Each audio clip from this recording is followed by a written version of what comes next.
Bom, bem-vindos a mais uma aula de gravitação, dando continuidade às leis de Newton aplicada à gravitação, ou seja, diretamente à lei da gravitação universal. Na última aula, nós falamos sobre quanto que a Lua cai sobre a Terra. Lembram disso? Mostramos o cálculo que Newton utilizou. Se não tivesse a Terra, a Lua se movimentaria em linha reta. Como a Terra puxa, a Lua cai por uma altura h. E vimos que h é exatamente meio de at quadrado.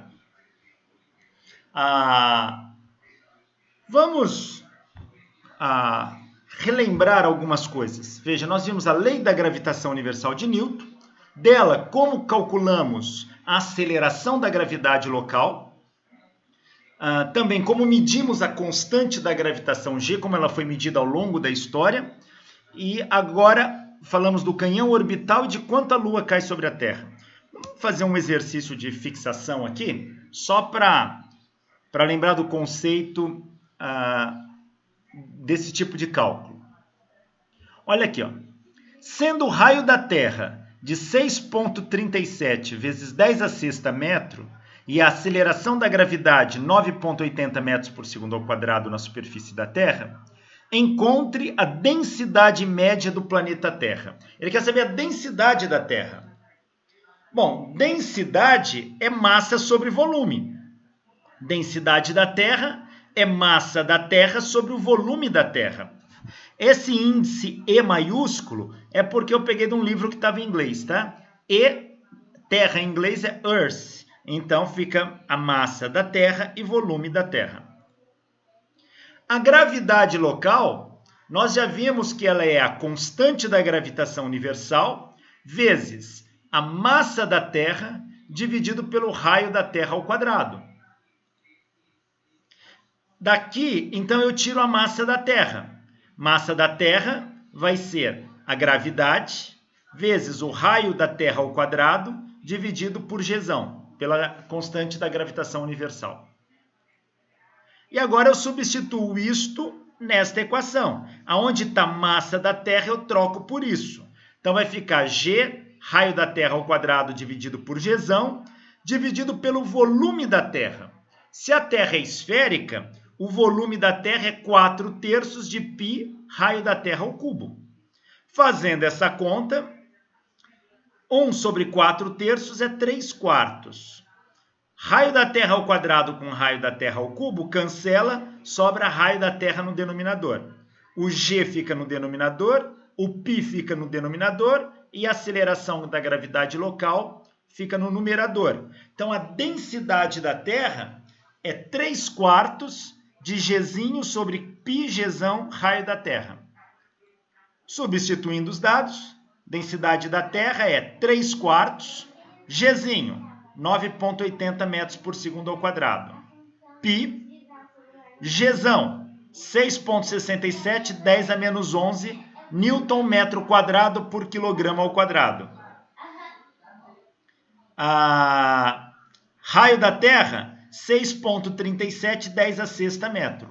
Fazendo essa conta, a densidade da Terra dá 5,51 vezes 10 ao cubo, quilograma por metro cúbico. Isso significa que 1 metro cúbico do planeta Terra tem uma massa de 5.500 quilogramas, de 5 toneladas e meia. Tá aí. Vamos falar da energia potencial gravitacional. O que vem a ser a energia potencial gravitacional? É a energia potencial associada à gravidade. Alguém fala, mas espera aí, professor, isso nós já estudamos. Todo mundo sabe que a energia potencial gravitacional é mgh. É a massa do corpo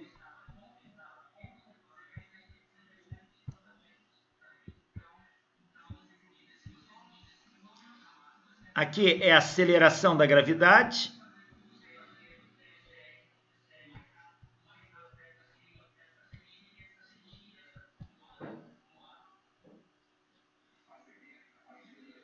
E aqui é a altura em relação a um plano horizontal de referência. Então, essa altura, você escolhe, ela é arbitrária. Depende de quem eu tomo como referência. Se eu tomar o chão como referência, é a altura do corpo até o chão. Se eu tomar um outro plano horizontal como referência, vai ser aquele plano. Ou seja, imagina que eu tenha isso.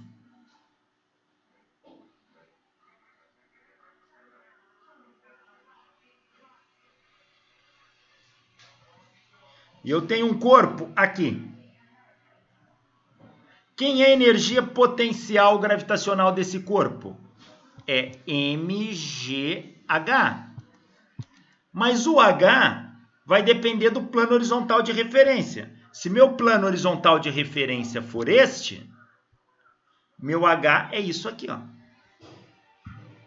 Mas se meu plano horizontal de referência for esse, meu h é isso aqui, ó.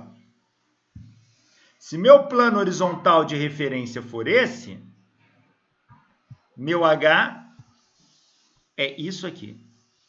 E se meu plano horizontal de referência for este, meu h é isso aqui. Então depende de onde que eu escolho esse h. Mas de toda forma, energia potencial gravitacional é mgh.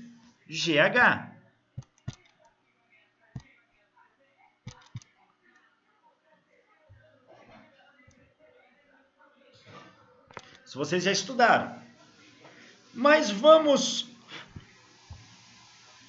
analisar essa energia potencial gravitacional para o planeta Terra como um todo. Como é que fica isso? Bom, a gente sabe que trabalho ele é o produto da força pela distância, é o produto escalar da força pelo deslocamento. Então, a gente já sabe que trabalho é o produto escalar da força por um deslocamento R. Se eu deslocar o corpo por uma distância infinitesimal dr, meu trabalho vai ser um trabalho bem pequeno dw. Mas se eu quero o trabalho todo, basta eu integrar os dois lados, ó. E trabalho vai ser a integral de F produto escalar dr. Isso é trabalho. Então, quem é o produto escalar de F dr? Bom, se eu pegar a força paralela ao deslocamento,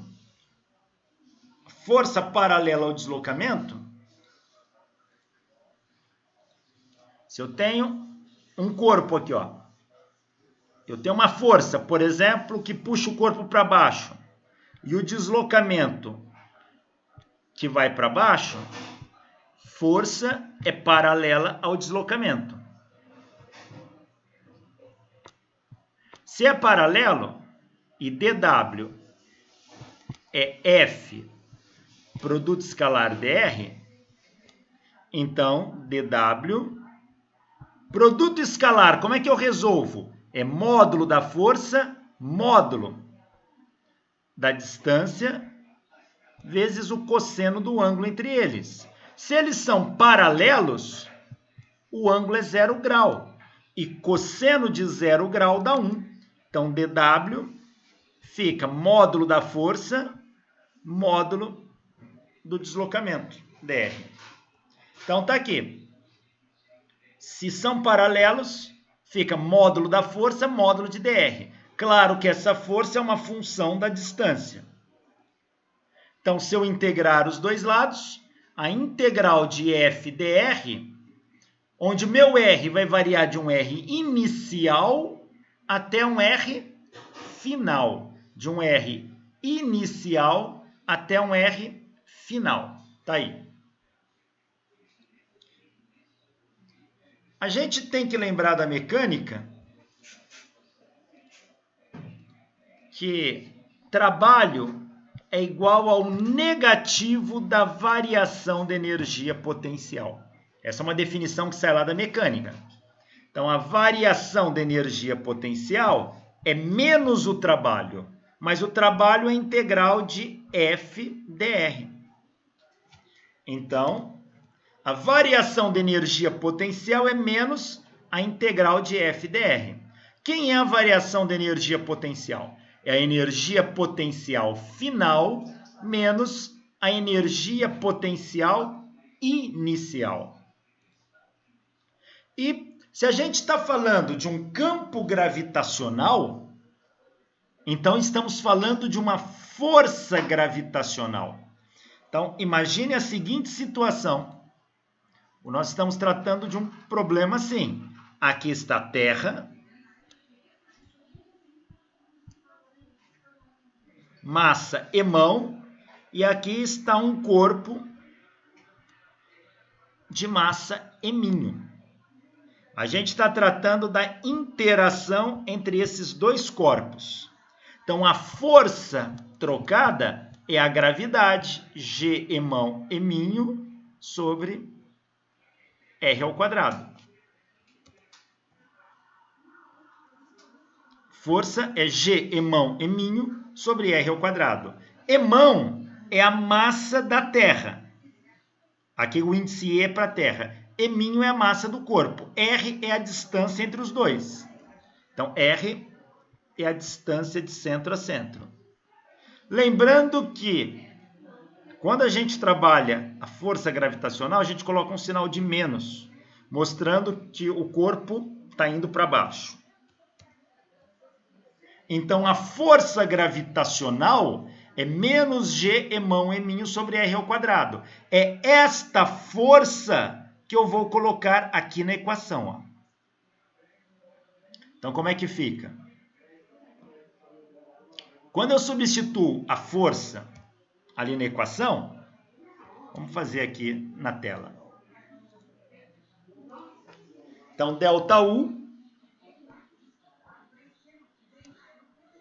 vai ser menos a integral da força, que é menos G emão eminho sobre R quadrado dr. Quem for constante sai da integral. Então, ΔU vai ser menos com menos, ó, fica mais. Então, vai dar integral, vai dar G emão eminho integral de 1 sobre R quadrado dr.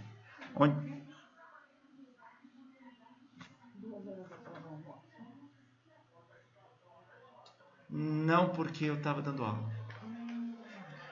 1 sobre R quadrado dr, onde R vai de um R inicial até um R final.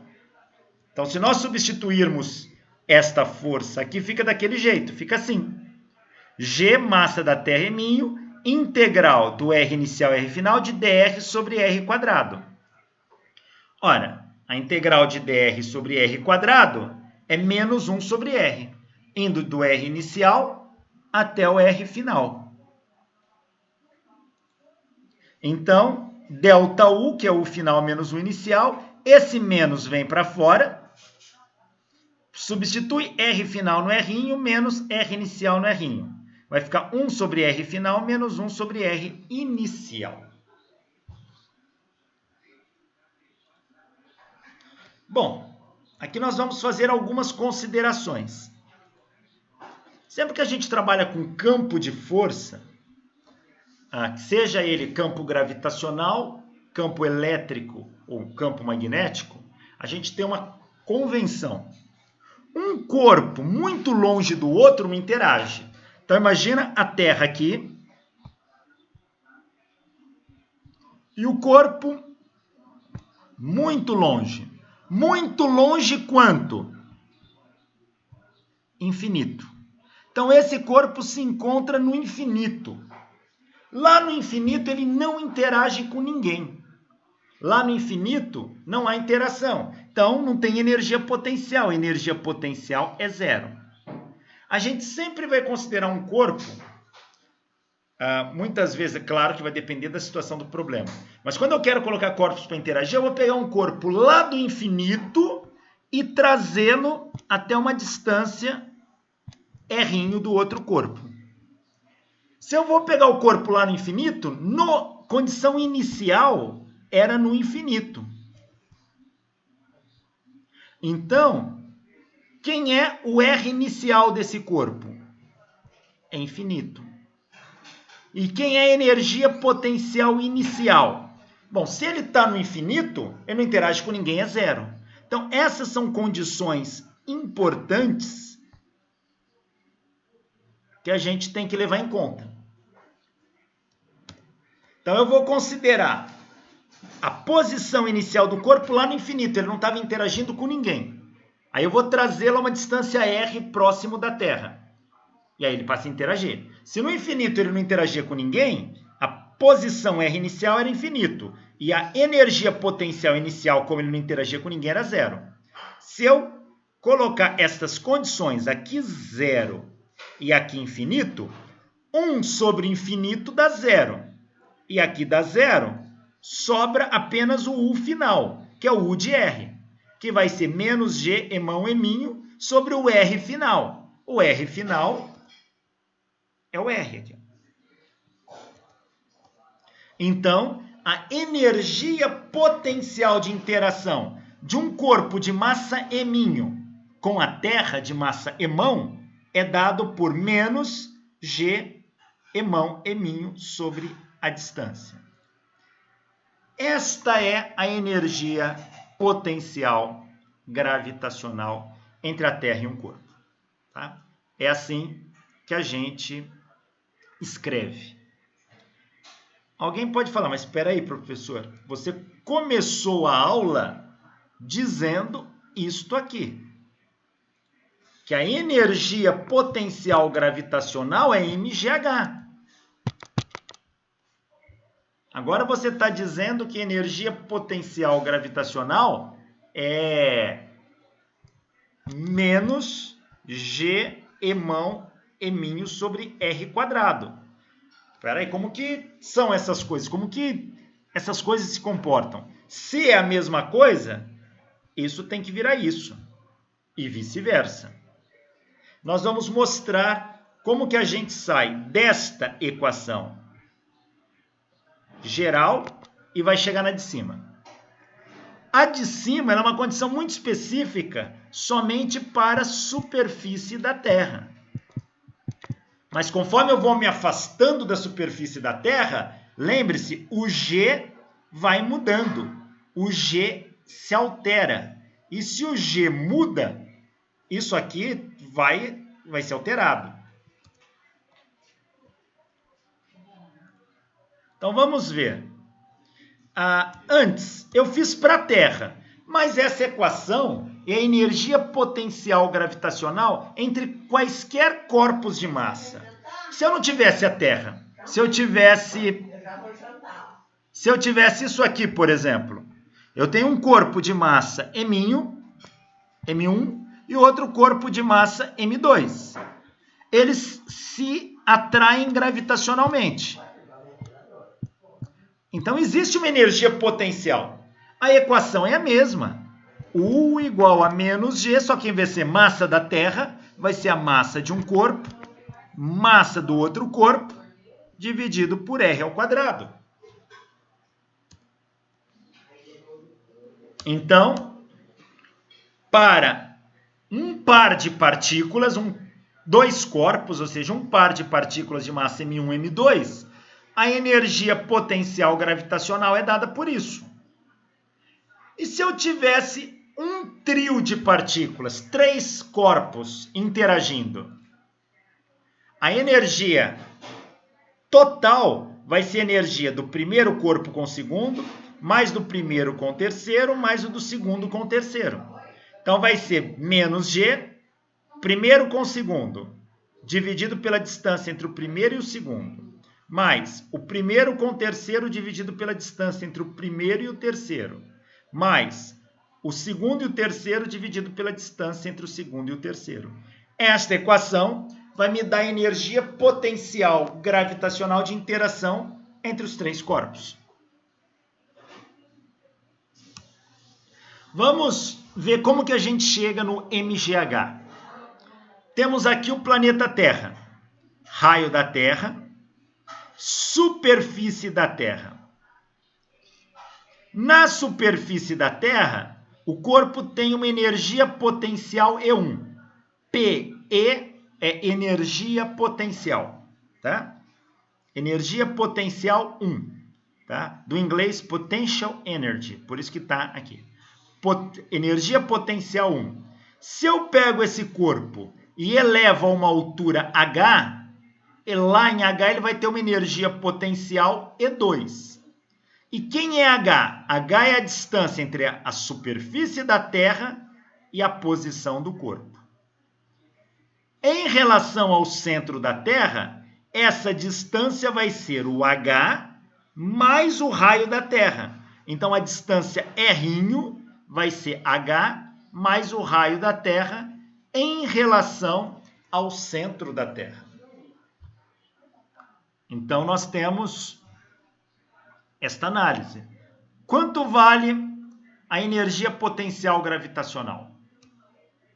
Bom, a gente vai calcular a energia potencial gravitacional na posição lá em cima, menos energia potencial gravitacional na superfície da Terra. Porque quando a gente fala que um corpo tem uma energia potencial MGH, sempre a gente está tomando na Terra a superfície da Terra como referência, o plano horizontal de referência. Então, eu preciso calcular a diferença de energia entre esses dois, na qual a altura é H. Bom, a energia potencial no ponto 2 vai ser menos G, massa da Terra, massa do corpo, pela distância daqui até o centro da Terra. Então, vai ser a distância raio da Terra mais H. Menos a energia potencial no ponto 1 vai ser menos G, massa da Terra, massa do corpo, pela distância daqui ao centro da Terra, que é o raio da Terra. Quando eu faço essa subtração, menos com menos fica mais. Coloco menos G, emão, eminho em evidência. Aqui vai ficar 1 sobre raio da Terra mais altura H, menos 1 sobre o raio da Terra. Essa é a diferença de energia potencial, que eu posso chamá-la de U aqui, se eu quiser. Bom, aqui achando o mínimo múltiplo comum entre raio da Terra mais H e raio da Terra, vai dar o produto deles. Dividido por esse aqui vai dar o raio da Terra vezes 1 raio da Terra, menos aqui raio da Terra mais H. Abro parênteses e multiplico por esse termo. Fazendo esta conta, dá isto aqui.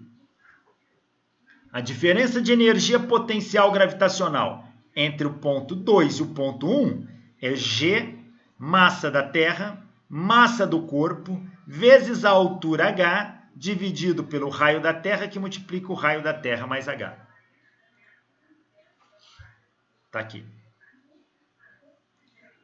Bom, se a gente considerar que essa altura não é muito grande, a ponto da aceleração da gravidade não variar, ou seja, a gente vai tomar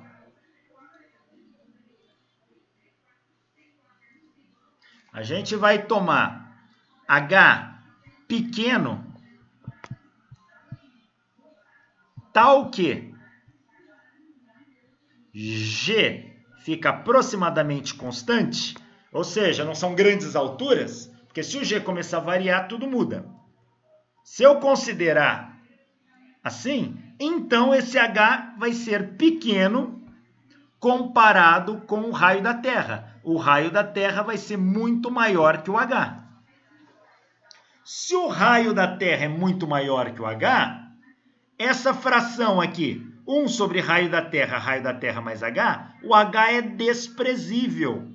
Então, só sobra aqui raio da Terra vezes raio da Terra. Então, isso aqui é aproximadamente 1 sobre raio da Terra ao quadrado. Então, este denominador vira raio da Terra ao quadrado. Então, a diferença de energia potencial entre o ponto 2 e o ponto 1 vai ser G, massa da Terra, isso aqui é raio da Terra ao quadrado, vezes M, vezes H. Agora, se você se lembrar que G, massa da Terra sobre raio da Terra ao quadrado é a gravidade, então põe Gzinho aqui, isso aqui é a gravidade, vezes M vezes H, isso dá mgh. Ou seja, esta diferença de energia é o que eu estou chamando de U. É mgh.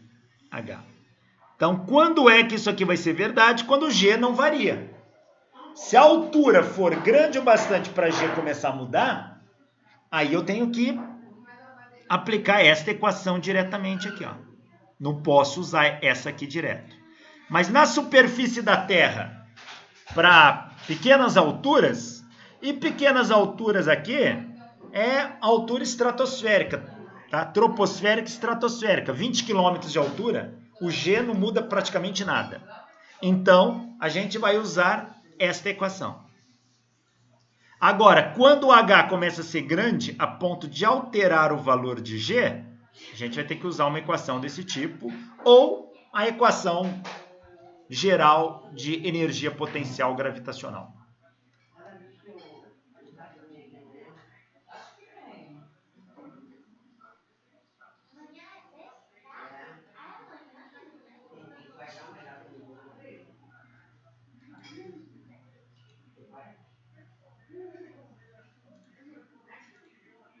Então tá aí. Chegamos no MGH, conforme a gente está acostumado. Velocidade de escape. Antes de falar de velocidade de escape, eu não pus o slide aqui, mas deixa eu falar sobre velocidade de órbita. Eu prometi a aula passada. Lembra que se a Terra está aqui e eu arremesso um corpo com uma velocidade v, a Terra puxa esse corpo. Existe uma velocidade tal que esse corpo vai ser puxado pela Terra e ele vai descrever a mesma curvatura da Terra e nunca mais chega ao solo. Ele está caindo e não chega ao solo. A gente chama isso de órbita. Então, o corpo passa a ter uma velocidade de órbita ou velocidade orbital. A pergunta é, qual é a velocidade que eu devo jogar o corpo para que ele nunca mais atinja o solo, para que ele entre em órbita? É a mesma velocidade que a Terra gira? Não. Seria isso? Não. A Terra gira numa velocidade até muito baixa. A gente tem que jogar o corpo de tal maneira que o tanto que ele cai é o tanto que a Terra curva. Então, existe uma velocidade adequada para isso. Esta velocidade ela vai ser a velocidade de órbita. E eu preciso descobrir quanto que ela vale. Como que eu descubro? Olha o corpo aqui, ó. Esse é o corpo. Que forças agem nesse corpo? A força gravitacional que puxa ele para baixo. Então tá aqui, essa força aqui, ó. Mas essa força, ela aponta para o centro da Terra. Ela é uma força centrípeta. Então eu posso dizer que a força centrípeta é a força gravitacional. Neste caso. Porque é a única força que está agindo no corpo ali. Então, se a força centrípeta é a força gravitacional, eu posso igualá-las. Então, vou igualar aqui, ó. Nossa, que monte de recado aparecendo aqui. Então, força centrípeta é igual à força gravitacional. Como que eu calculo a força centrípeta que o corpo sente? É a massa do corpo vezes a velocidade ao quadrado dividido por R. Onde R aqui é a distância do corpo ao centro da Terra. Tá? R aqui é a distância do corpo ao centro da Terra. Tem que ser igual a G, massa da Terra, massa do corpo, dividido pela distância do corpo ao centro da Terra ao quadrado. Esta velocidade, nesta condição, esta velocidade é a velocidade de órbita. Vou colocar até um ozinho aqui, ó. Velocidade de órbita. Olha, a massa do corpo não interfere, ó. Pode falar? Essa fórmula, ela só aparece aquela da energia cinética ou ela tem alguma relação? Não, ela só aparece. Ela só aparece. Tem um V quadrado ali. Isso é uma equação de força, não de energia. Tá? A aceleração centrípeta ela é velocidade ao quadrado dividido pelo raio. Tá? A força centrípeta é a massa vezes a aceleração centrípeta. Então, é massa, velocidade ao quadrado sobre raio. Então, essa é a força centrípeta. Se eu cancelei, sobrou o que aqui, ó? Sobrou velocidade de órbita ao quadrado sobre o raio é igual a G emão sobre raio ao quadrado. Ó, posso cancelar esse raio com esse. O que é que sobra? O que é que sobra? Vai sobrar isso aqui, ó. Espera aí, que agora deu... Vai sobrar isso aqui, ó.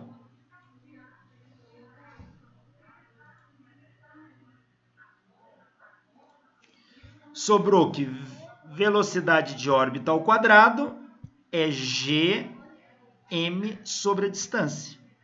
Daqui eu tiro que a velocidade de órbita é a raiz quadrada de Gm sobre a distância. Esta é a velocidade que eu tenho que dar para um corpo para ele entrar em órbita. É a constante da gravitação vezes a massa da Terra dividido pela distância do corpo ao centro da Terra. É a raiz quadrada disso. Tá? Esta é a velocidade de órbita. Deixa eu ver se eu tenho calculadora aqui. Pelo menos tinha. Deixa eu só ver se eu acho minha calculadora aqui. Tem tanto papel aqui. Aqui. Vamos fazer uma conta. Mas essa não é a velocidade de escape, né? Não, essa é a velocidade de órbita. É para o corpo não cair mais na Terra, ficar girando em volta dela. Então, repare que essa velocidade depende da distância do corpo à Terra. Vamos fazer o seguinte.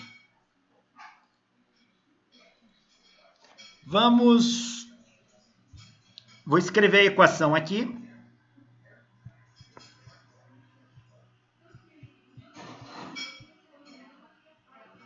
Qual é a velocidade com que a Estação Espacial Internacional está? Ela está em órbita, então ela tem uma velocidade.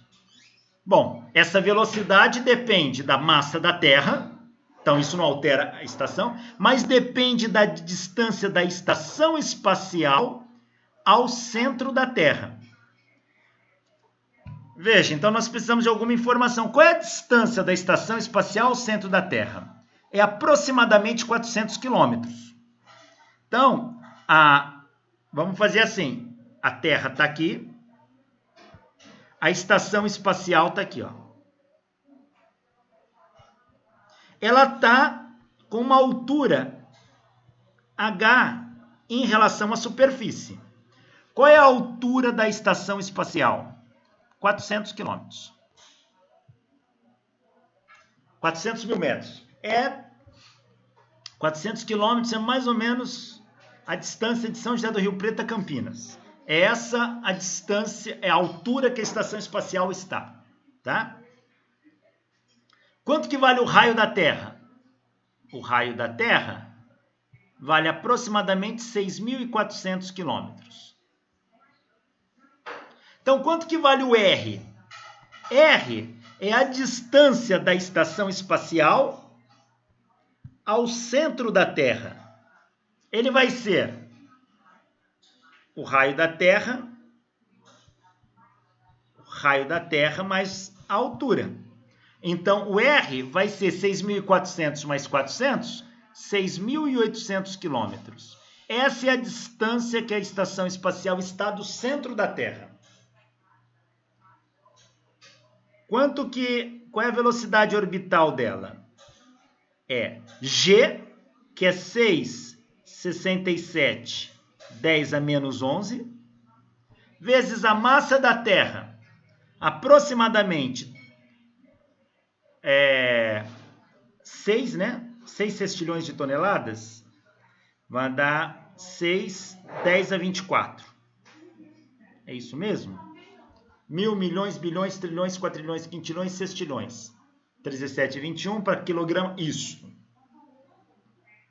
Dividido pela distância da Terra à estação.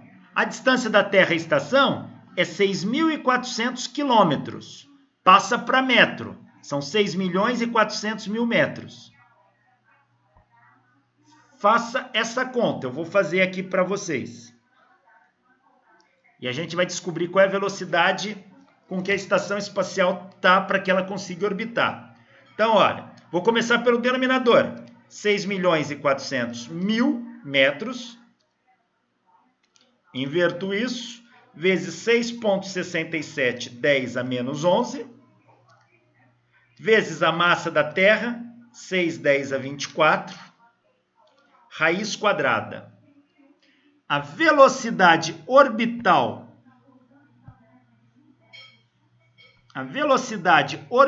da estação espacial está dando 7.907,67 metros por segundo. Vamos converter isso em quilômetros.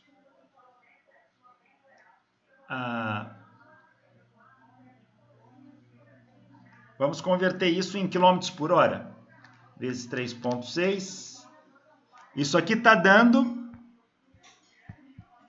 28.000, aproximadamente 28.400 quilômetros por hora.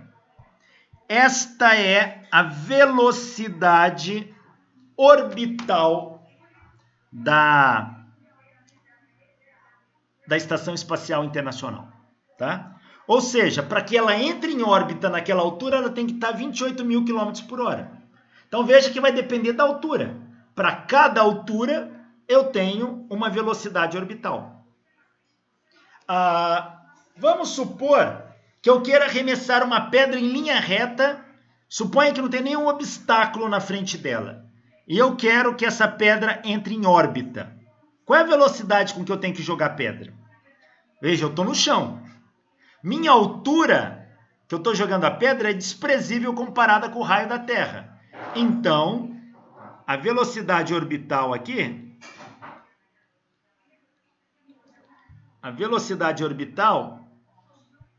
vai ser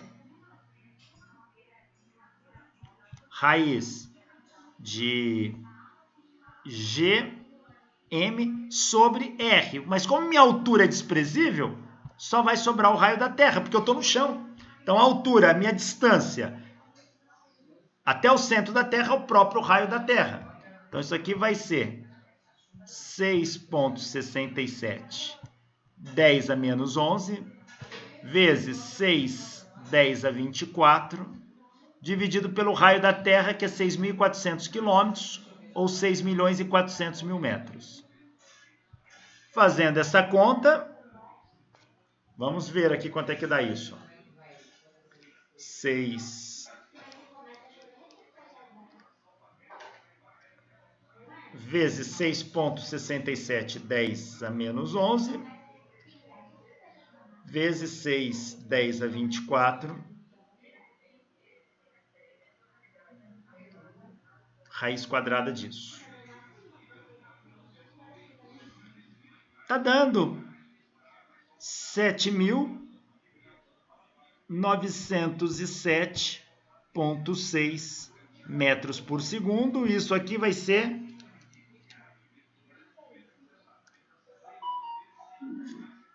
praticamente a mesma coisa. Ou seja, daqui até a altura da estação espacial, a velocidade orbital não muda quase nada. 28.400 km por hora. Vamos pegar um satélite GPS do Sistema de Posicionamento Global. Os satélites GPS estão bem longe, tá? A Terra está aqui. Opa. A Terra está aqui. Os satélites GPS, eles orbitam a Terra a uma distância de aproximadamente 45.000 quilômetros. Aqui já é significativo. Ó. Estão bem longe, estão muito alto. A distância dele ao centro da Terra... Bom, eu não tenho muita certeza deste valor. Vamos consultar aqui a internet para ver satélite GPS.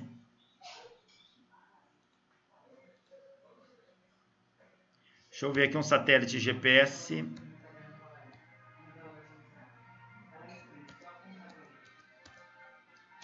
Não, tem que acabar aqui. Eu estou em aula, tá?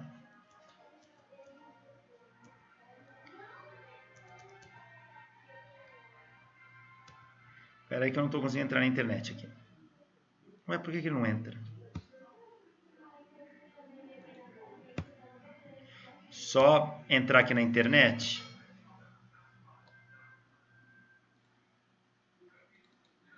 Não está entrando. Maravilha. Vamos ver se aqui entra. Ó. A altura satélite GPS. Vamos ver se eu consigo essa informação aqui.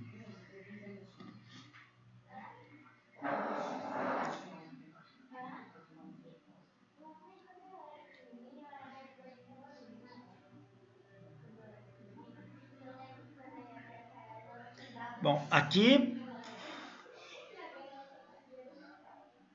Não, aqui ele não fala da altura. Deixa eu ver se aqui no Wikipedia tem.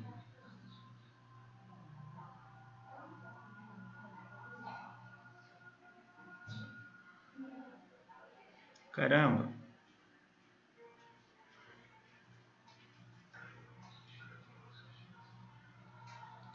Vamos ver se é...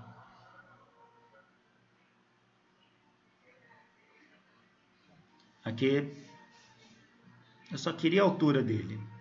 Eu acho que eles variam de 20.000 a 45.000 quilômetros de altitude.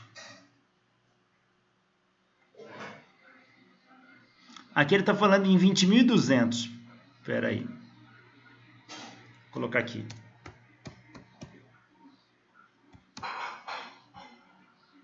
Vamos ver se eu acho aqui.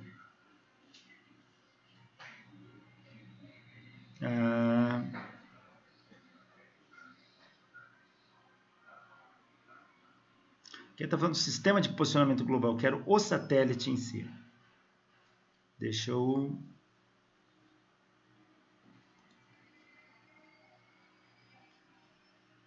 ver se eu acho aqui alguns.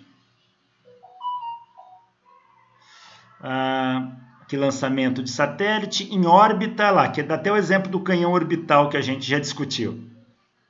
Os elementos orbitais. Não, aqui ele só explica os elementos, mas não dá. Vamos ver se ele dá algum... Os tipos de órbita. Órbita alta, ó. 42.164 quilômetros em relação ao centro da Terra.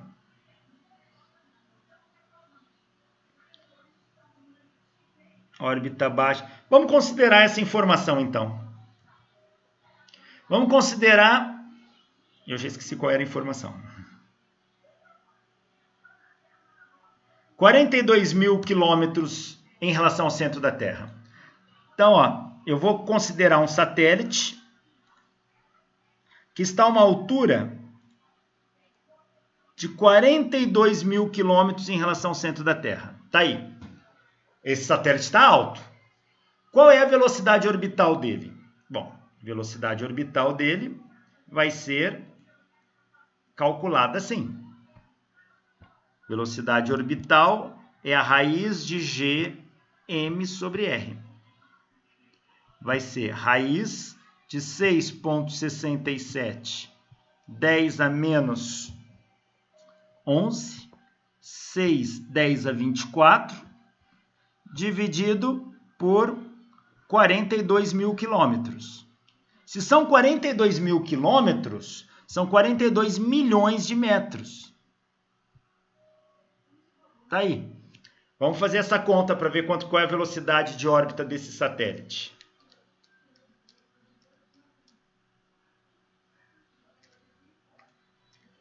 Vou multiplicar por 6,67, 10 a menos 11,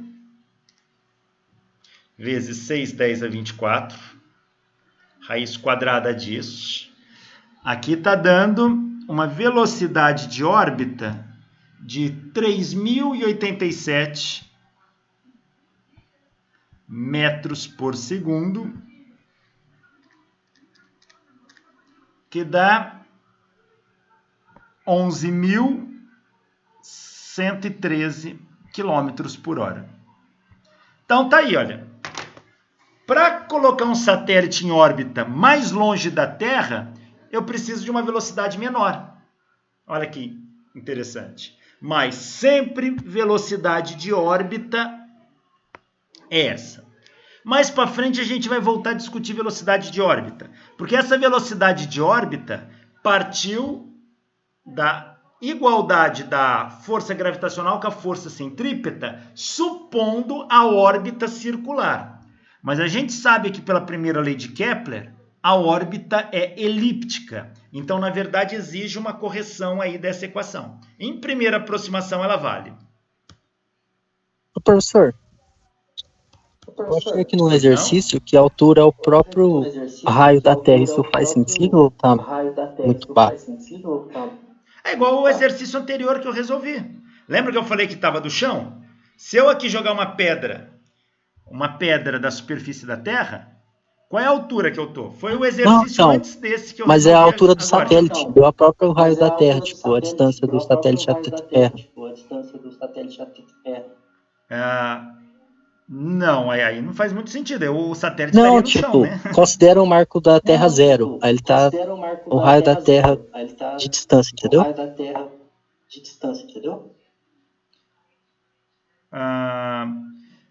Deixa eu só ver se eu entendi a tua pergunta. É um problema então, isso? tipo, era um problema aqui que eu vi, tava pedindo a altura do satélite. E no final deu altura igual a R de raio da Terra. Ah, tá, mas você calculou a altura, não tem problema. Ele deu a altura em termos do raio da Terra. Provavelmente era uma coisa assim. Ele pedia... Suponha que você tem a Terra aqui, ó. Aqui é o raio da Terra. E aqui é a altura do corpo. H. Isso aqui é o que nós estamos chamando de errão. Então, quem é errão? É raio da Terra mais H. A velocidade de órbita... Opa, o que eu fiz? Entrei em meio. A velocidade de órbita é isso. Raiz de G m sobre a distância é ρ. Mas quem é a distância ρ? É gm sobre raio da Terra mais h. O problema provavelmente pediu quanto que vale h. Então, eleva os dois lados ao quadrado. V0 ao quadrado é igual a gm sobre raio da Terra mais h. Daqui eu tiro que raio da Terra mais h é igual a gm sobre V0 ao quadrado. E daqui eu vou tirar o h,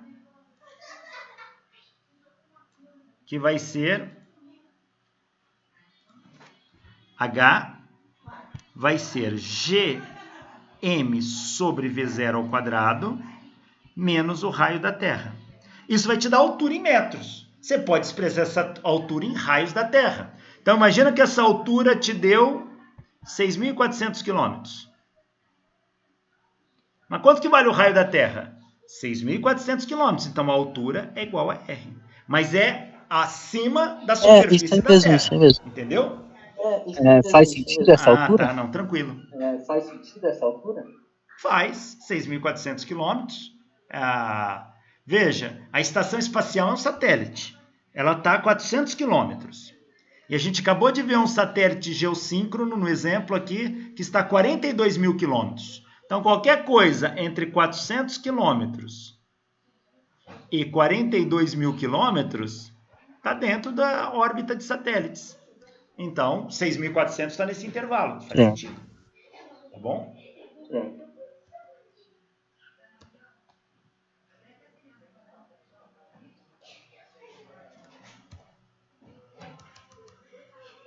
Bom, vamos falar de velocidade de escape. O que é a velocidade de escape? É a menor velocidade que você tem que dar para um corpo para que ele suba e não volte mais. Pega uma pedra e joga para o alto. Você vai dar uma velocidade para ela. Só que essa pedra sobe e cai.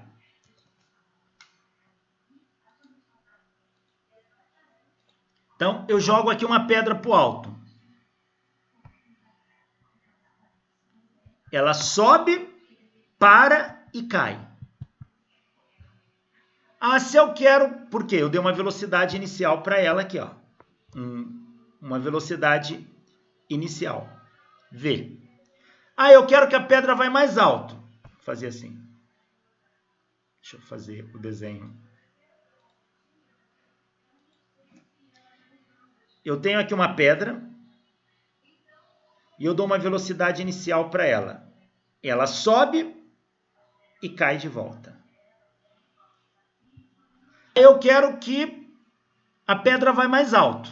Eu tenho que dar uma velocidade inicial maior ainda. Essa é o V1. Então, eu vou ter que dar uma velocidade V2 maior que V1, tal que essa pedra, agora com a velocidade V2, ela vai mais alto, só que ela para e cai de novo. Eu quero que ela vá mais alto. Eu tenho que dar uma velocidade V3 maior que V2, tal que essa pedra suba.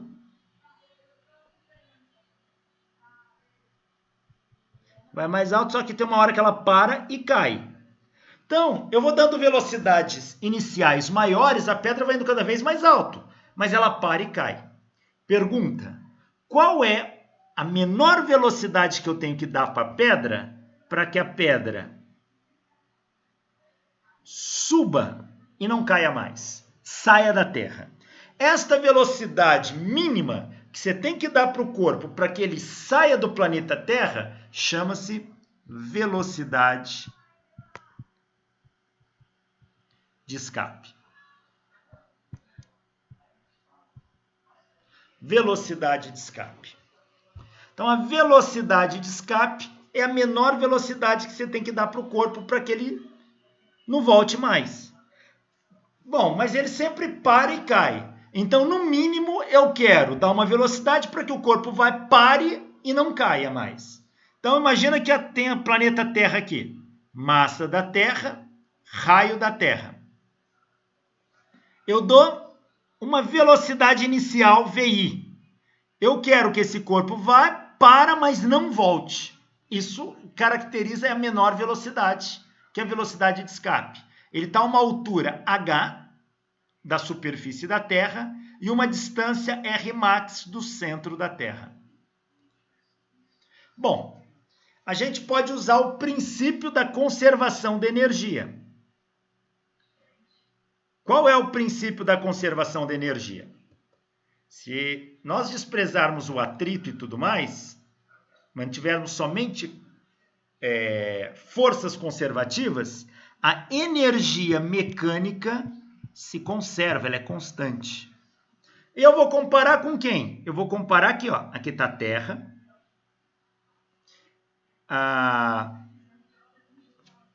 Deixa eu pegar o desenho que está aqui, é mais fácil. Eu vou comparar aqui, olha. A energia nessa posição em relação ao centro da Terra e a energia nesta posição em relação ao centro da Terra.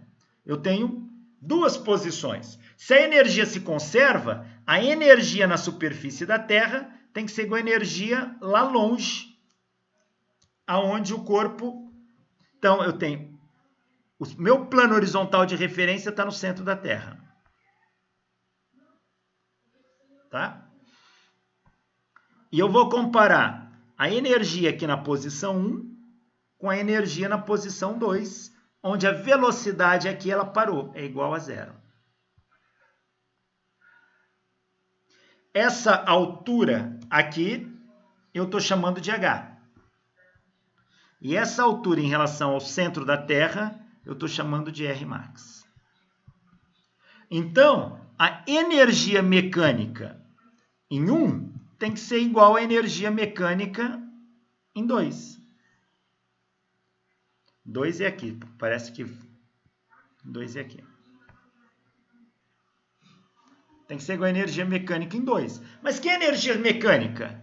É energia cinética mais energia potencial em 1 tem que ser igual a energia cinética mais energia potencial em 2.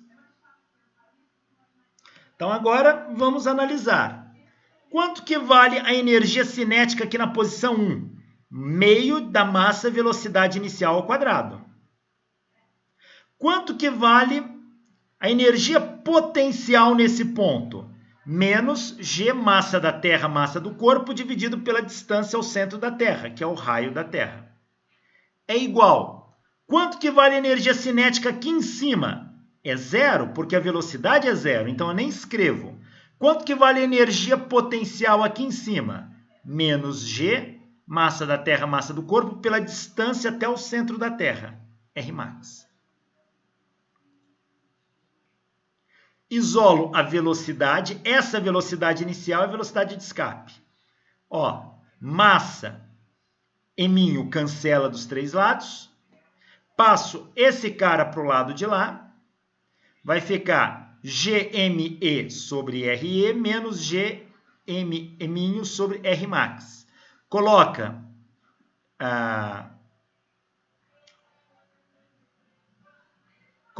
o G emão eminho em evidência. Deixa eu fazer isso aqui, porque ficar lendo fica difícil. Então, eu tenho isso aqui. Vou passar este cara para o lado de lá. Então, isso aqui vai ficar assim. Meio de mvi quadrado é igual. Passei este cara para o outro lado, então ele ficou mais. Ficou G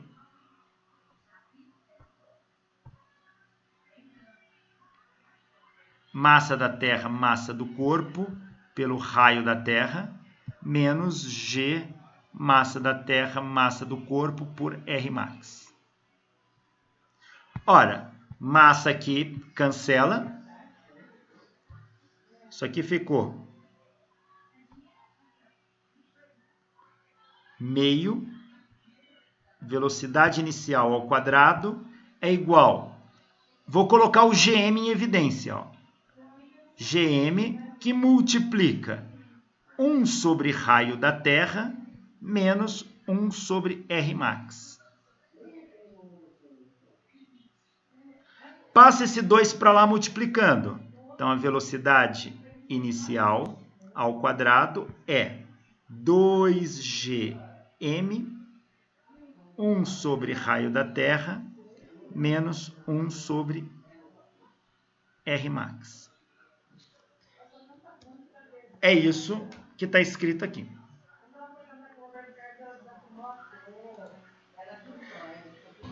Ora, se essa distância, se eu considerar essa distância Rmax, ela tem que ser grande, muito grande. Por quê? Porque sabemos que o campo gravitacional da Terra tem um alcance grande. Então, essa distância tem que ser grande. Se eu colocar 1 sobre uma distância grande, isso aqui tende a zero. Então, no limite, 1 sobre Rmax vai a zero. E sobra 2gm sobre o raio da Terra. Então, nós temos que no limite, isso aqui sendo muito grande, isso aqui é infinito. E 1 sobre infinito tende a zero. Então, sobrou que a velocidade inicial ao quadrado é 2gm sobre o raio da Terra. Daqui, a gente tira que a velocidade inicial é a raiz quadrada de 2gm sobre o raio da Terra.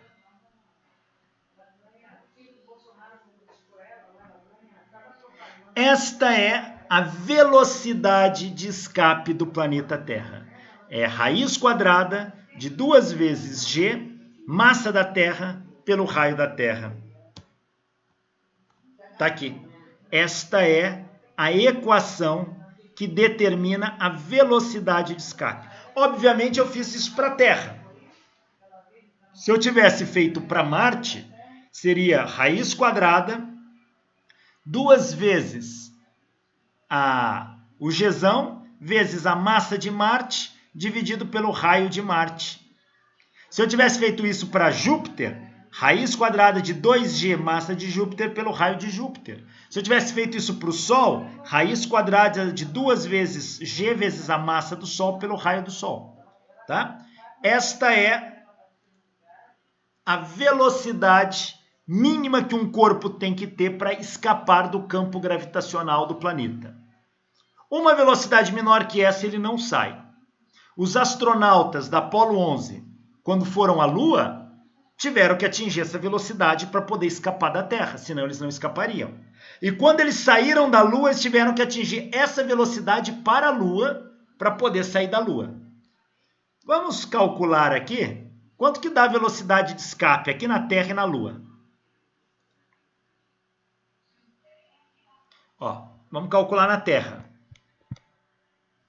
Qual a velocidade é quase de escape 12, da não Terra? é? Chega perto.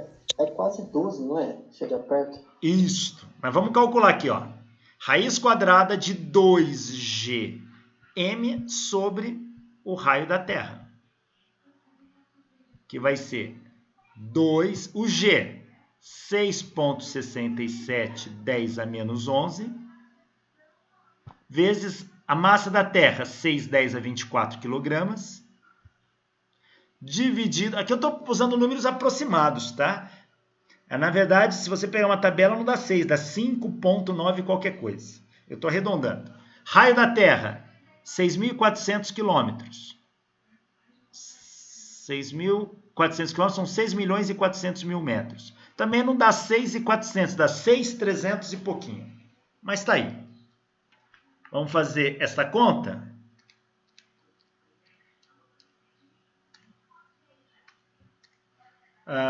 O inverso do raio da Terra, vezes 2, vezes 6,67, 10 a menos 11, vezes a massa da Terra, 6, 10 a 24, raiz quadrada. Isso aqui dá uma velocidade de escape de 11.183,3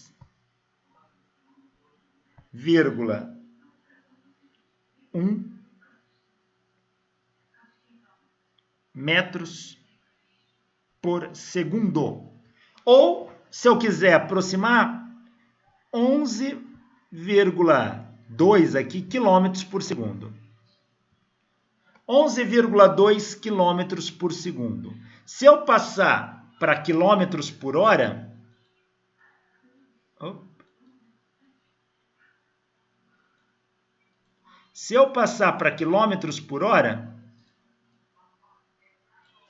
é só multiplicar por 3,6.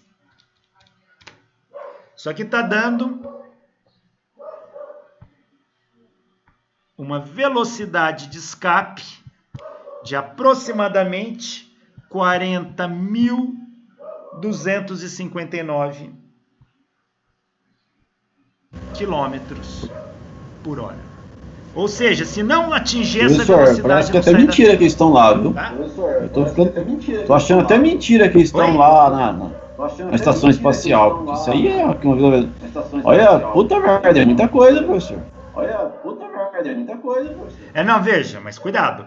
Isso não é na estação espacial. No foguete, o cara entrou no foguete e deu essa velocidade toda aí, ó. Tá louco? Deu. Eu acerto ele na pedrada. Você pegar a Voyager. Se estiver lá perto, lá de uma pedrada, eu acerto ele na hora que estiver subindo. Parece que ele tá subindo essa velocidade louca aí. Veja, se você pegar a nave Voyager, ela atinge o dobro disso, dá quase 85 mil quilômetros por hora. O ser humano lá dentro vai aguentar essa... Não, veja, você não acelera de uma vez. Para você ir para a Lua, como que foi a viagem para a Lua? Ó. Primeiro, como é que você acelera isso? Primeiro tem que ter motor.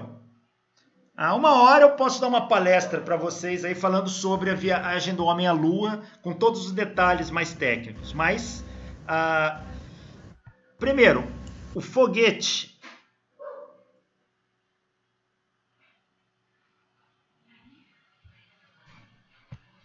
O foguete que levou o homem para a Lua, ele era assim. Tá? Era uma coisa assim. Ele tinha 3 estágios. Estágios são foguetes com tanque de combustível que vão queimar. Um estágio maior para fazer essa coisa subir.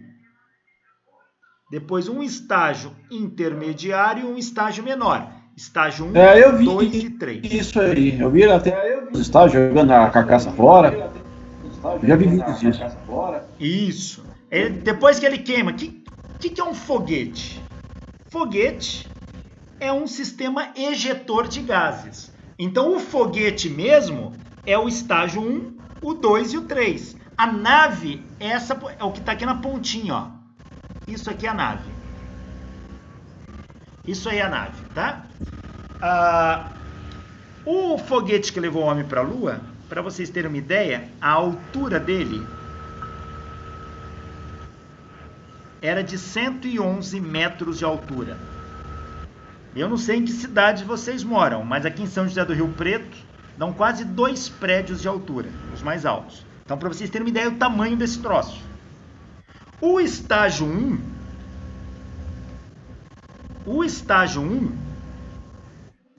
equivalia aproximadamente a 10 milhões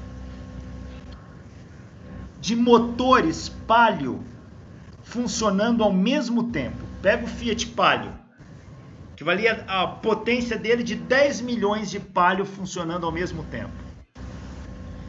O estágio 2 equivaleria a uma potência mais ou menos de 6 milhões de motores Palio. E o estágio 3 de 1,5 milhão. Então, olha a potência disso. Já pela altura você tem noção do tamanho que é isso. Ainda assim, fica difícil atingir aquela velocidade de uma vez. Então, quando isso sobe, ele vai subir e vai atingir velocidade de órbita. Ele vai chegar a uns 28 mil quilômetros por hora. Quando ele atinge isso, o que é que ele faz? A Terra está aqui. Opa. A Terra está aqui. A Lua está aqui. Quando ele atinge a velocidade de órbita, ele pega, sai aqui, ó, ele gira em volta da Terra. Ó. Ele dá uma volta. 2. Para cada volta que ele dá, ele ganha aceleração. Ou seja, o campo gravitacional da Terra dá assistência a ele. A gente chama isso de assistência gravitacional. Cada volta que ele dá é como se ele estivesse sendo empurrado pela Terra. Ele vai ganhando velocidade aqui, ó. 3, 4, 5. Aí ele é arremessado pela Terra. Até chegar na Lua. Quando ele chega aqui na Lua, ele entra em órbita aqui, ó, agora, ó. E aí ele fica em órbita. Dele desce uma nave, não é aquela nave principal que vai para a Lua. Aquela nave principal, essa aqui, dentro dela tem uma navezinha menor. É esta navezinha menor que sai daqui e vai para a Lua. A outra fica em órbita da Lua. Depois, essa navezinha menor sai da Lua e encontra com a nave maior que está em órbita. Aí essa nave maior aproveita as voltas aqui, vai sendo impulsionada pela Lua até ser arremessado de volta para a Terra. E aí ela entra em órbita aqui e vem abaixando a órbita até penetrar na atmosfera terrestre e cair. Ô, professor, assim. E nós tinha... E essa encrenca desses 111 metros, tinha etanol suficiente para voltar? Você sabe que, olha, rapaz, parece que é até mentira, viu? Se fosse etanol, aí, mas não é etanol. Vai acabar o etanol lá em cima, não? Só tem ida e não tem volta? Deixa eu só ver se eu tenho no meu arquivo aqui alguma de palestra que eu já dei, só um minutinho.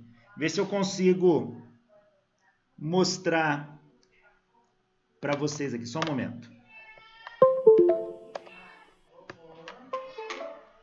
Deixa eu ver se eu acho alguma coisa aqui.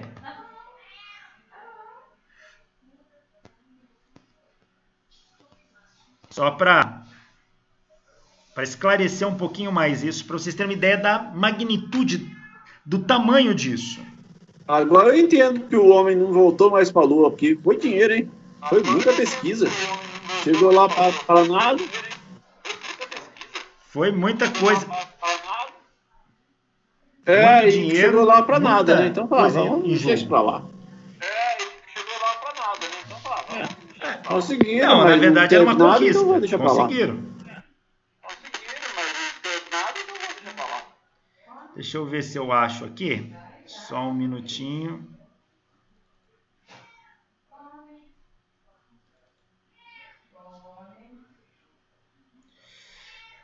Deixa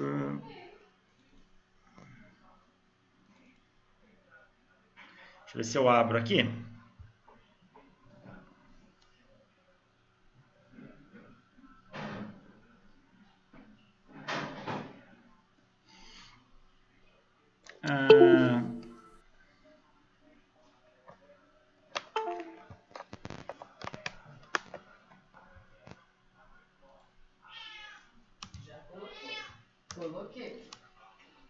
Ó, bom, primeiramente o homem não foi para a Lua do nada, tá? O homem não foi, o que eu tenho que fazer hoje? Vou para a Lua. Havia uma corrida espacial. O mundo, após a Segunda Guerra Mundial, foi dividido em 2 blocos. O bloco oriental e o bloco ocidental. O bloco oriental, então o mundo foi dividido ao meio. O bloco oriental era liderado pela União das Repúblicas Socialistas Soviéticas, a antiga União Soviética, da qual a Rússia faz parte. A Rússia era um dos estados dele e ela era comunista. E o bloco ocidental, liderado pelos Estados Unidos, e é capitalista. Então, nós tínhamos, ou os países eram comunistas ou capitalistas. O líder dos países capitalistas era os Estados Unidos. O líder dos países comunistas era a União Soviética. E esses dois entram numa disputa de quem consegue construir mais bombas atômicas, a chamada Guerra Fria. E também entram na chamada corrida espacial.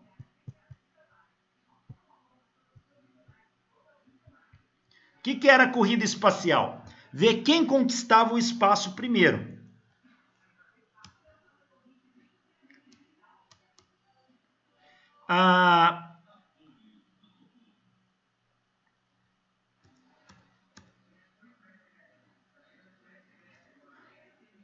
Dentro dessa disputa toda,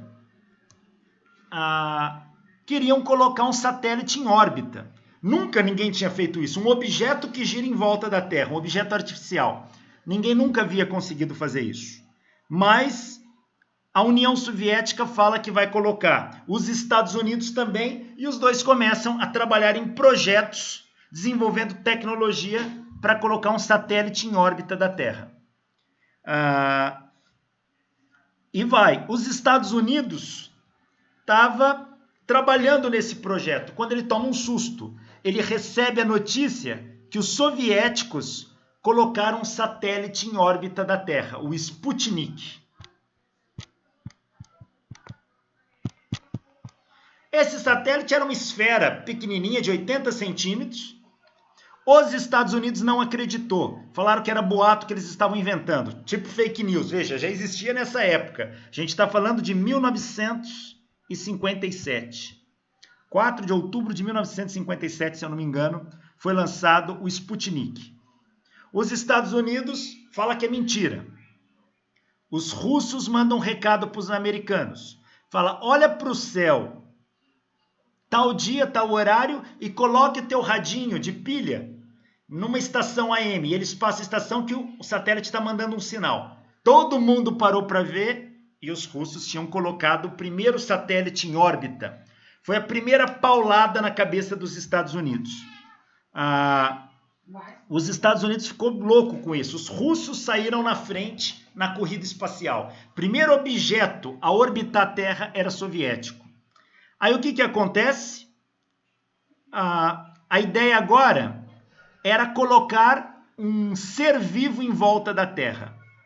Os americanos, então, já que não conseguiram colocar o satélite, começaram a trabalhar para colocar macacos em órbita dentro de um satélite, para fazer testes.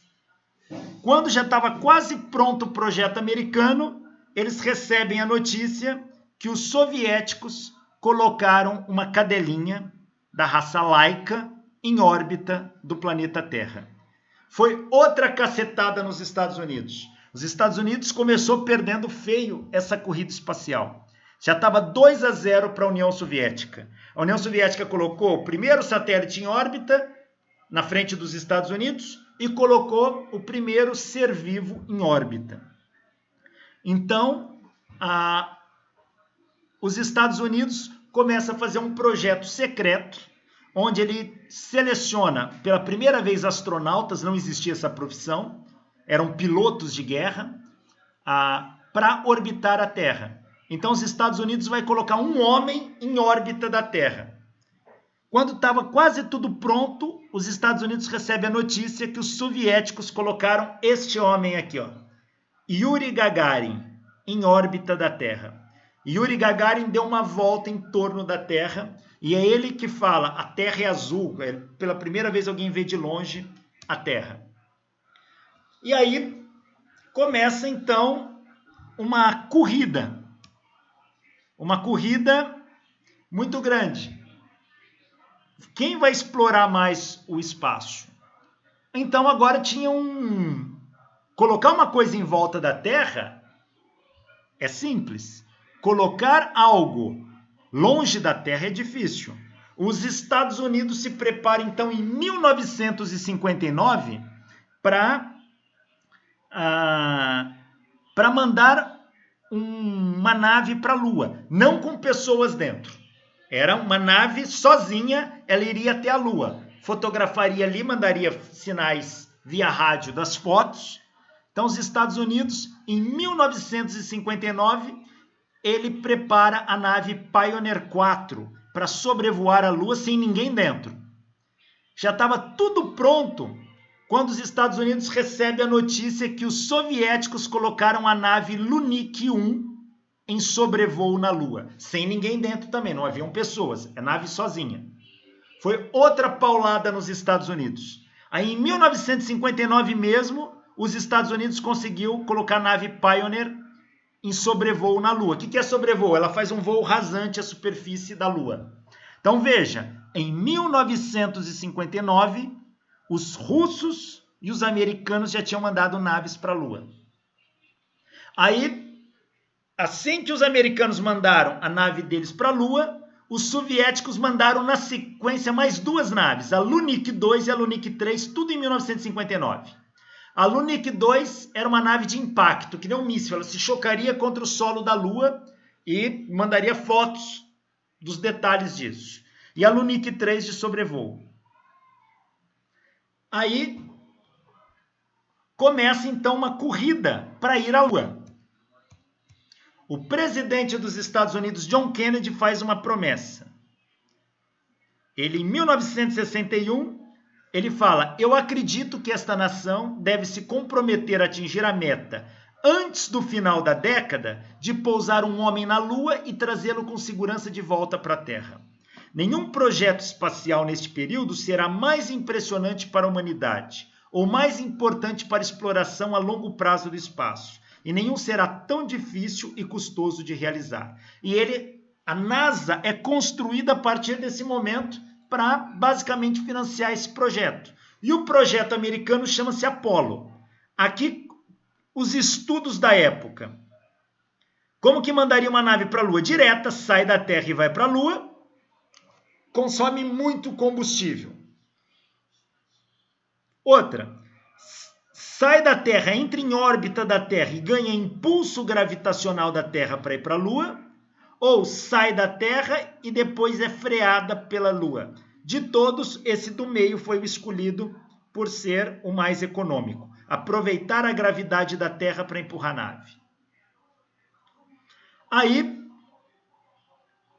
os Estados Unidos mandam em 64, em 65, a 3 naves para a Lua de impacto.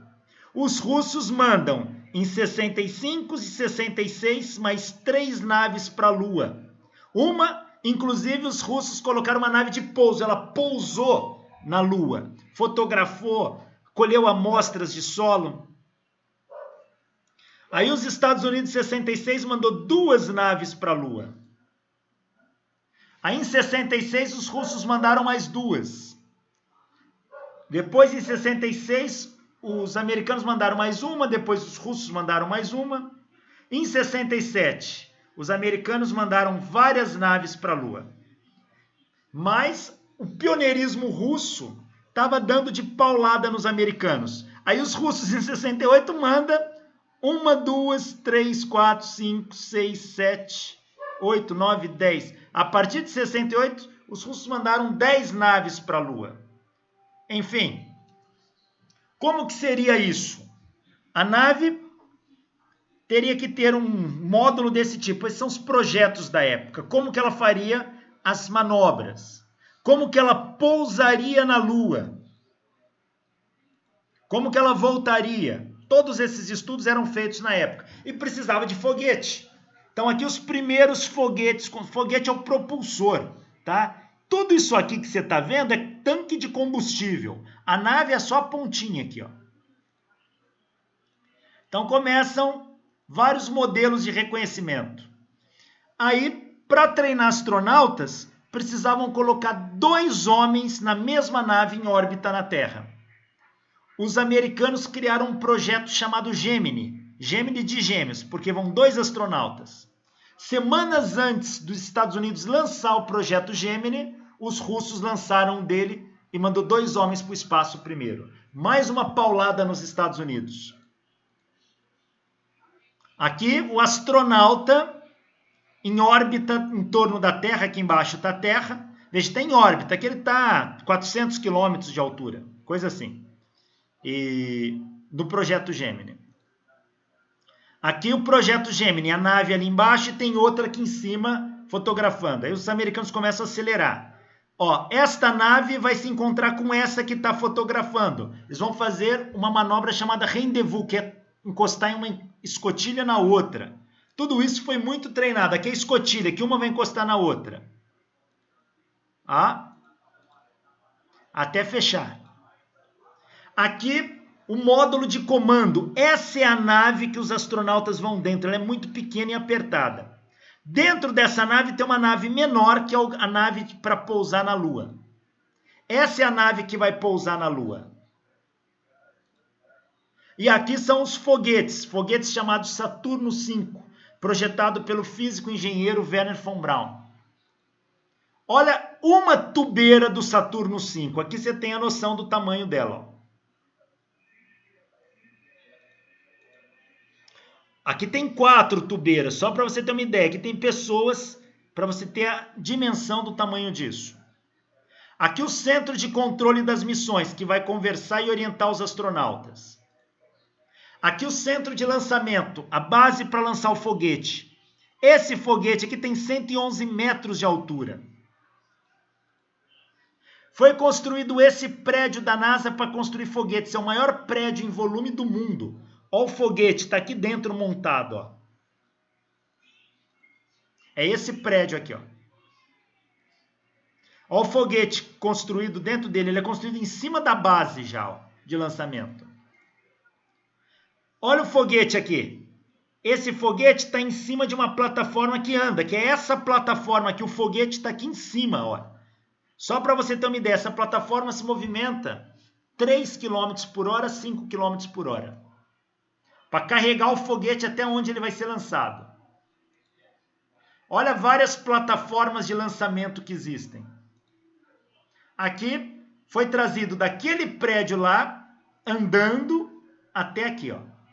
Toda essa estrutura vem andando de lá aqui. A minha pergunta é a questão do combustível, do hidrogênio lá. Eles gastam um hidrogênio danado para subir. A nave vai se diminuindo o tamanho. Beleza. Sim. Chegou lá no objetivo. E o hidrogênio para eles voltarem? Chegou lá no objetivo. E o hidrogênio para eles voltarem? Não, tem também. Você viu que são 3 naves dentro de uma. Tá? Já já eu vou te mostrar os detalhes. São 3 naves. Deixa eu pegar aqui, ó.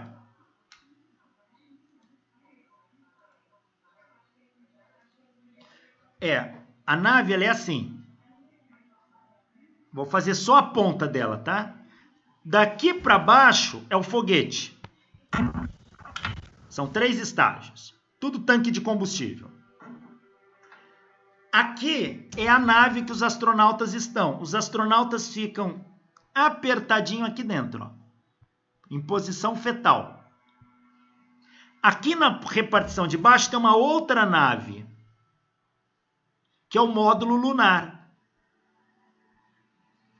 Aqui dentro é o módulo lunar. E essa nave aqui também tem os seus foguetes. Quando os 3 estágios acabam, o que sobra é isso, ó.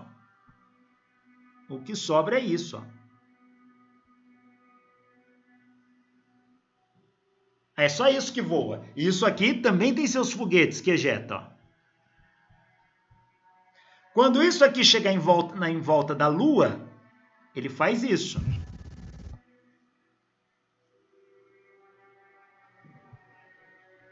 O que ele faz daqui? Ele abre a comporta e lança a navezinha menor. É esta nave que pousa na Lua.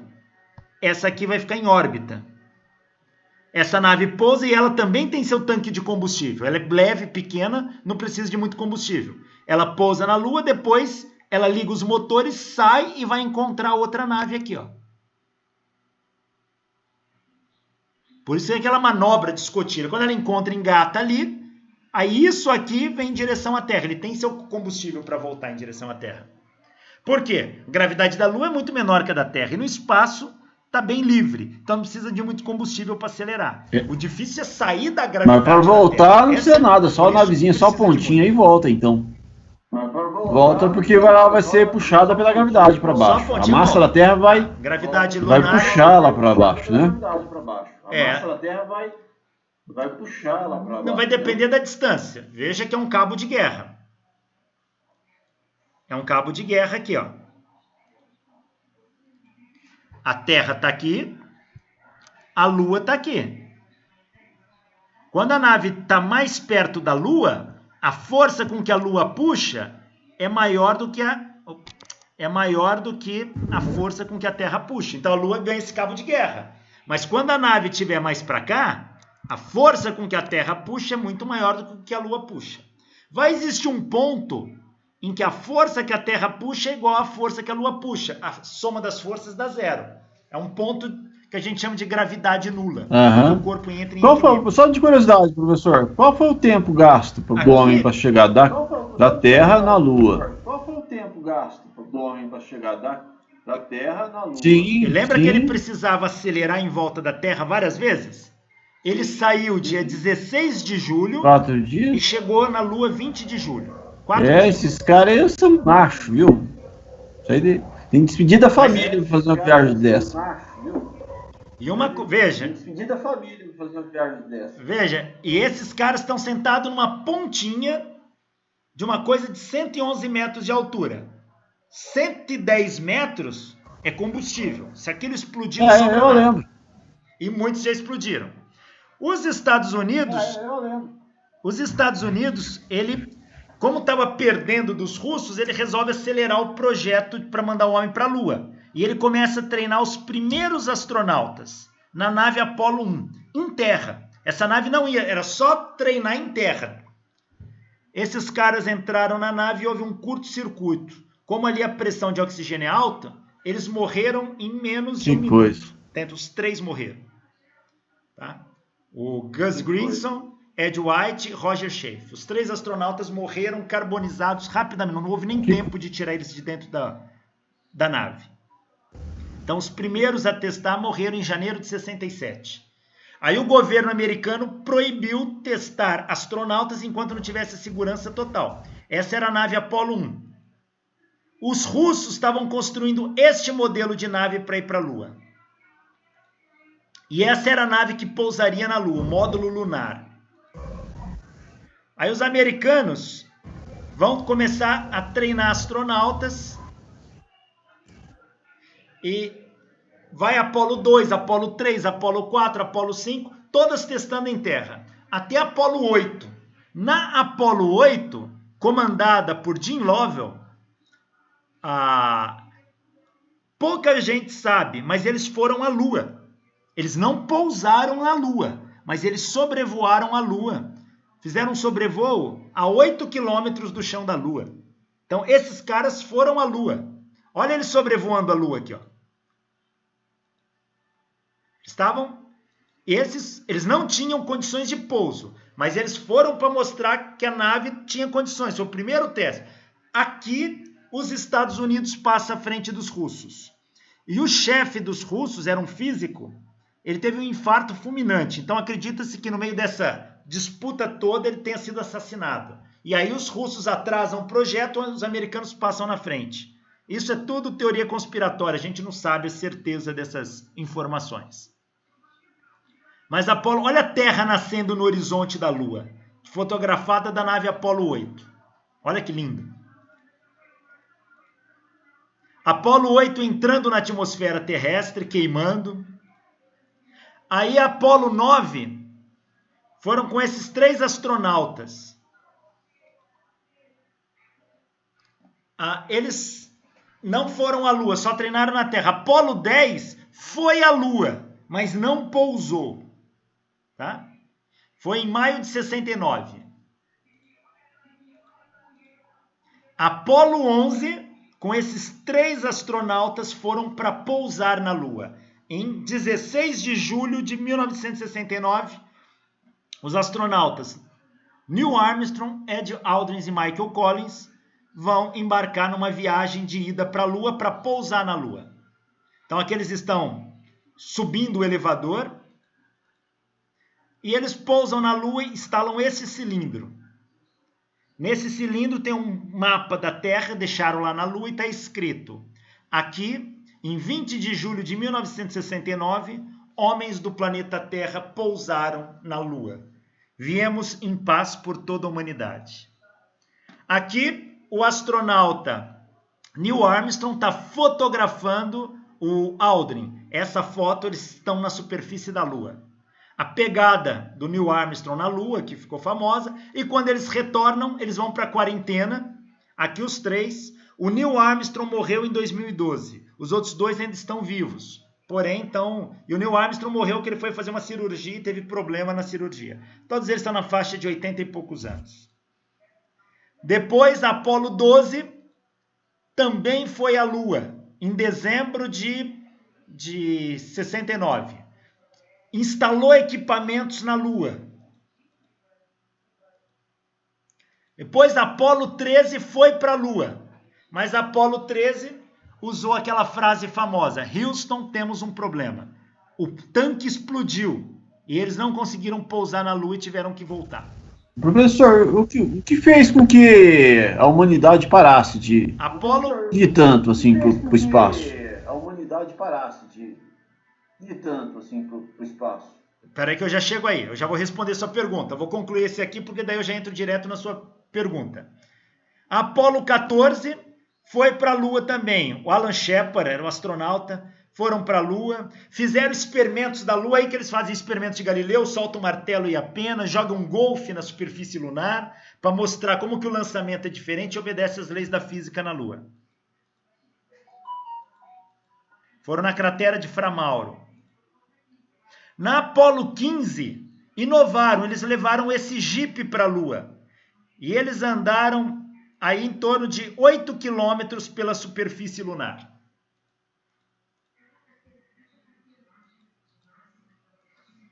A Apollo 16, em 71, eles levaram também um Jeep com mais autonomia e caminharam 20 quilômetros pela superfície lunar.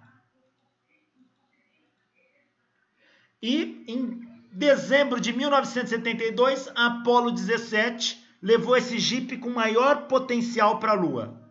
Eles andaram 30 quilômetros na superfície lunar. Apollo 17, o projeto ia até Apollo 20. Cortaram. Aí respondo a sua pergunta. Por que cortaram? Trouxeram mais de 400 quilos de rocha da Lua para ser analisada. Por que cortaram as verbas para ir da viagem à Lua? Primeiro, a viagem à Lua é caríssima. É o projeto mais caro da história já feito. Em 10 anos de projeto,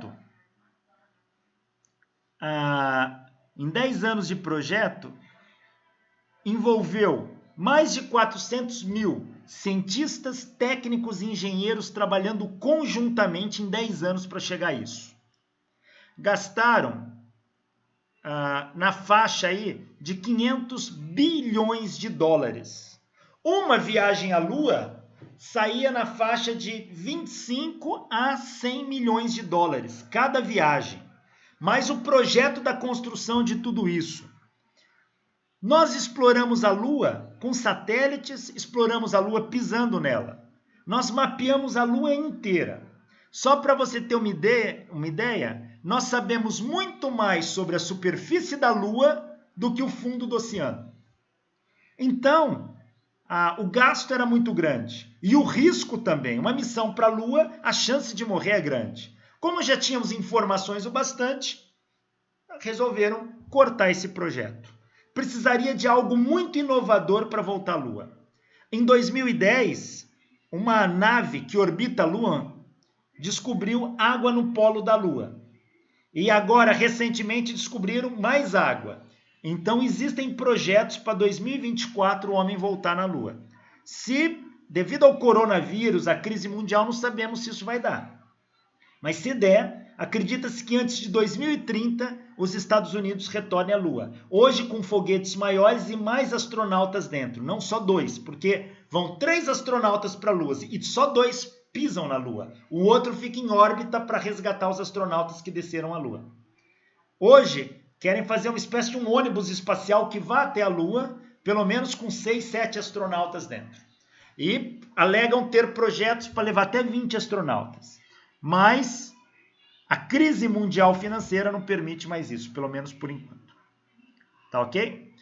E a velocidade para escapar da Lua é menor que a velocidade para escapar da Terra, uma vez que a massa da Lua é menor que a massa da Terra. Muito bonita a aula, professor. Gostei muito desse finalzinho. Foi muito curioso. Muito boa, viu? Gostei muito desse final. Foi muito curioso, tirou bastante dúvida da gente. Cara. Obrigado. Foi muito curioso, tirou bastante dúvida da gente. Bacana. Deixa eu só voltar a tela aqui para finalizar. Bom, eu vou parar a aula por aqui. Na semana que vem a gente continua deste ponto. Valeu, até a próxima.